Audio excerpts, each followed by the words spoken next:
Okay, guys, Adam Trigger here. It is Wednesday. Time for On the Clock. We're going to stick with yesterday's format. Remember, we are completely focused on conference tournaments the rest of the way. Conference tournaments and postseason basketball here on the Clock. Yesterday, we had a couple of conference tournament previews and one bet on the show, which was also a client play on Coastal Carolina that cashed in a game where Coastal really just threw the game away. A missed dunk would have put them up 7 with like 2.5 minutes left. And I don't think they scored the rest of the game until the very end.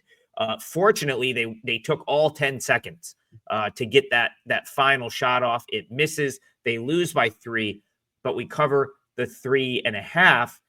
And then Loyola gets it done. So 2-0 so far in conference tournaments, 3-1 overall yesterday. And we're gonna try to keep that going and have a good postseason. Again, we're just going to try to have a good postseason, good NCAA tournament, and go from there. Okay, today's format similar to yesterday. I'm not even getting the clock out because I'm going to just rapid fire a bunch of different things. There are now like 3 or 4 conference tournaments going, and I am going to circle back, as promised yesterday, to the person that requested. We now have an America East tournament bracket, so we are going to address that as well. First thing I want to start with is the Northeast Conference Tournament. So tonight, we talked about this yesterday. Tonight, we're in the quarterfinal round, and I want to address the line move here in the St. Francis game, because yesterday I said if I got better than 3 with St. Francis, it would probably be a play for me. It opened 4.5. This has crashed all the way to 2.5. That's a 2-point move. Now, this is an extra board type game, so a group theoretically could move an extra board game like that 2 points.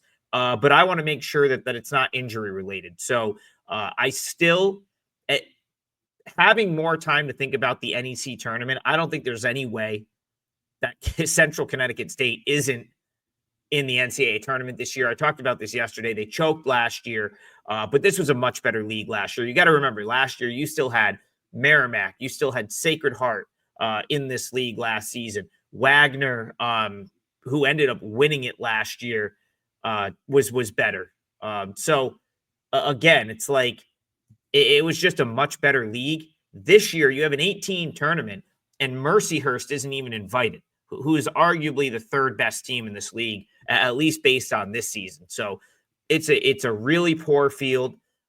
Central Connecticut State's just should cakewalk through this field, and that's why they're a $3 favorite to win this conference tournament. As far as the games today, I fully expect Central Connecticut State and Long Island to advance. I don't think there's going to be much resistance there. Stonehill, Fairleigh Dickinson should be a pretty good game. I don't really have I don't feel like I have a great read on either of those 2 teams, so likely one I just leave alone.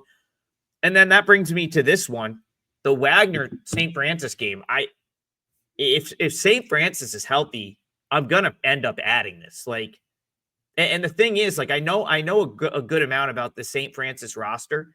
A lot of these guys on that roster are interchangeable. So I guess I don't really understand the move here, aside from maybe a group just took a position on liking Wagner. Who knows? Maybe RAS released it in their little segment. Like I know they're back.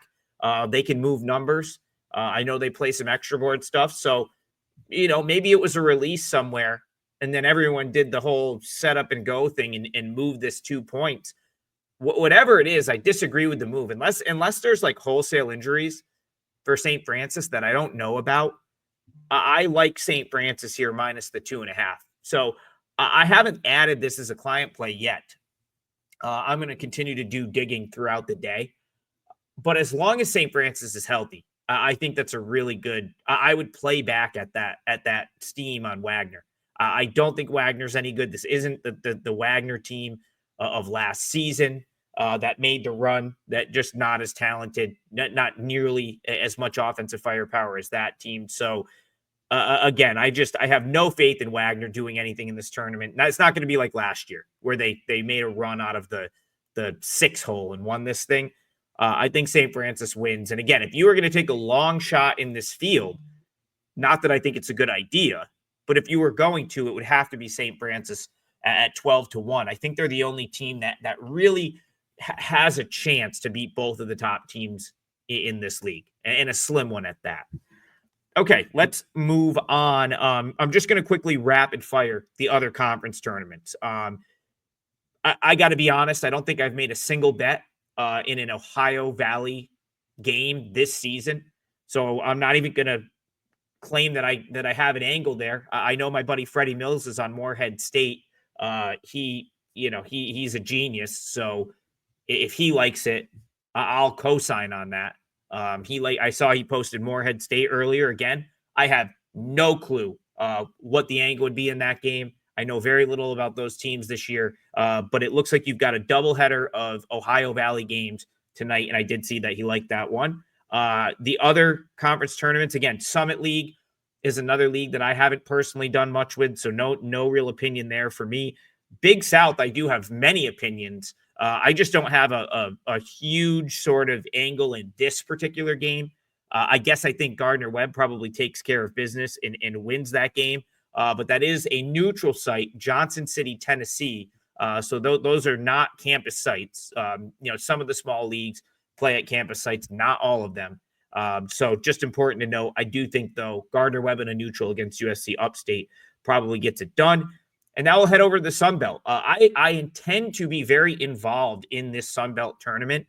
I just didn't – the four teams playing tonight, I just didn't have a great sort of read on enough to get involved. So what I was really hoping for, Coastal Carolina would have held on and won that game yesterday because their point guard, his name's escaping me right now, he rolled his ankle pretty bad. I would have been all over Georgia Southern here if that was the case. Now 5.5. I'm not really high on this Southern Miss team, so I guess I lean Georgia Southern, but again, not enough to make me want to come out and lay 5.5 on a neutral with a team that does have a little bit of momentum from playing yesterday. Same thing in the other game. I talked about Old Dominion last week and how it kind of felt like they mailed it in toward the end of the regular season. They did win that game late against Coastal. I didn't think they were going to win that game. If you remember my analysis from last week's Friday night game on Friday, I said, I would probably circle back to bet Old Dominion in the conference tournament. I was hoping that would be off of 7 straight losses. Of course, I was on Coastal Carolina on Friday. Old Dominion wins that game at the buzzer. So, maybe Old Dominion has a little bit of momentum now. I like the way that Sean Gordon, former Siena Saint, who's now at Old Dominion, I think he's played really good for them, much better than he ever played for Siena. And Robert Davis Jr. has been solid. They don't shoot a high percentage. I don't know if they're a very frustrating team because they take bad shots. They're way near the bottom of the country in field goal percentage. They have no shooters. 28.7% from 3 as a team. They don't move the ball. It's a lot of one-on-one. Like Gordon a lot of times is putting his head down and just trying to force up a shot. But they do, they seem to be in games. And, I think prior to that little 6-game losing streak that they had, they were pretty competitive with a lot of the good teams in this league. So again, they had that road win at Appalachian State. They beat Texas State. This is the team. Now, again, I don't know if I'll lay the 2.5 or whatever it is, or the juiced up money line here.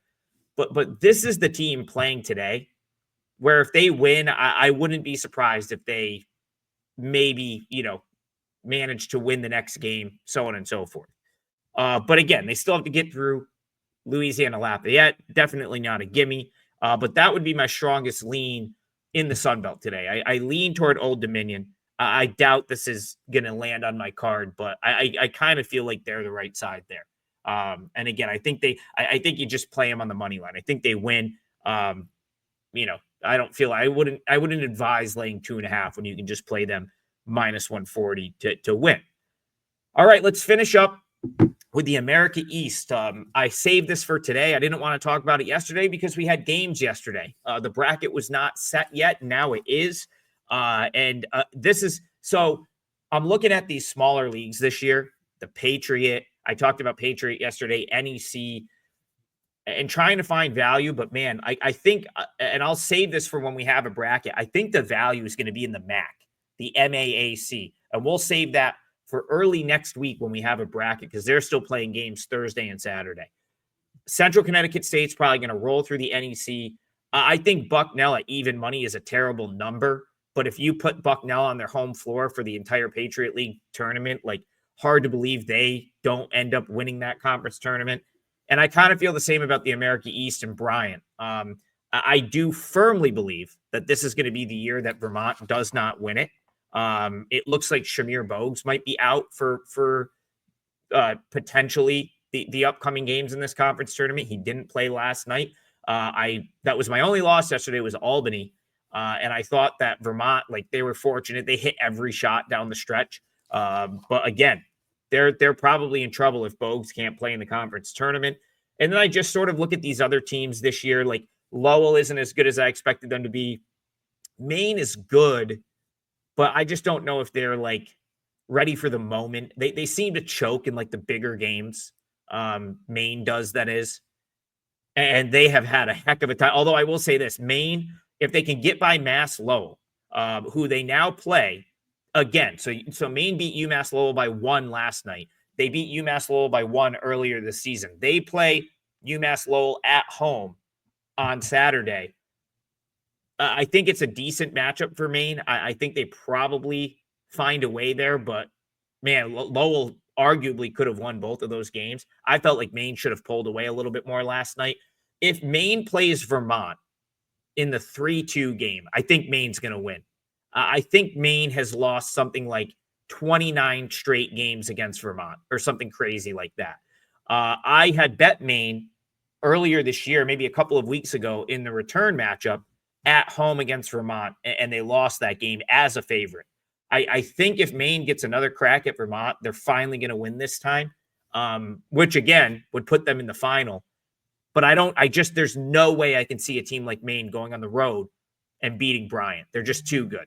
And I think Bryant will handle Vermont this time around, especially if it's on their home floor, which it will be because they're the favorite. So again, these are not a ton of value here, but like Bryant even money, Bucknell even money. One of those two teams is probably winning their conference tournament, if not both of them. Definitely more value in the Patriot League with teams like, I think like a BU or a Navy, to potentially, win that league and knock off Bucknell. I don't know if I can see like a Binghamton or an Albany going on the road and beating Bryant right now. I know UMBC has played them tight twice already this year, but that UMBC team's probably not going on the road and winning either. And then if you get Bryant Vermont rematch in the final at Bryant, like I kind of think they're going to win by like 20.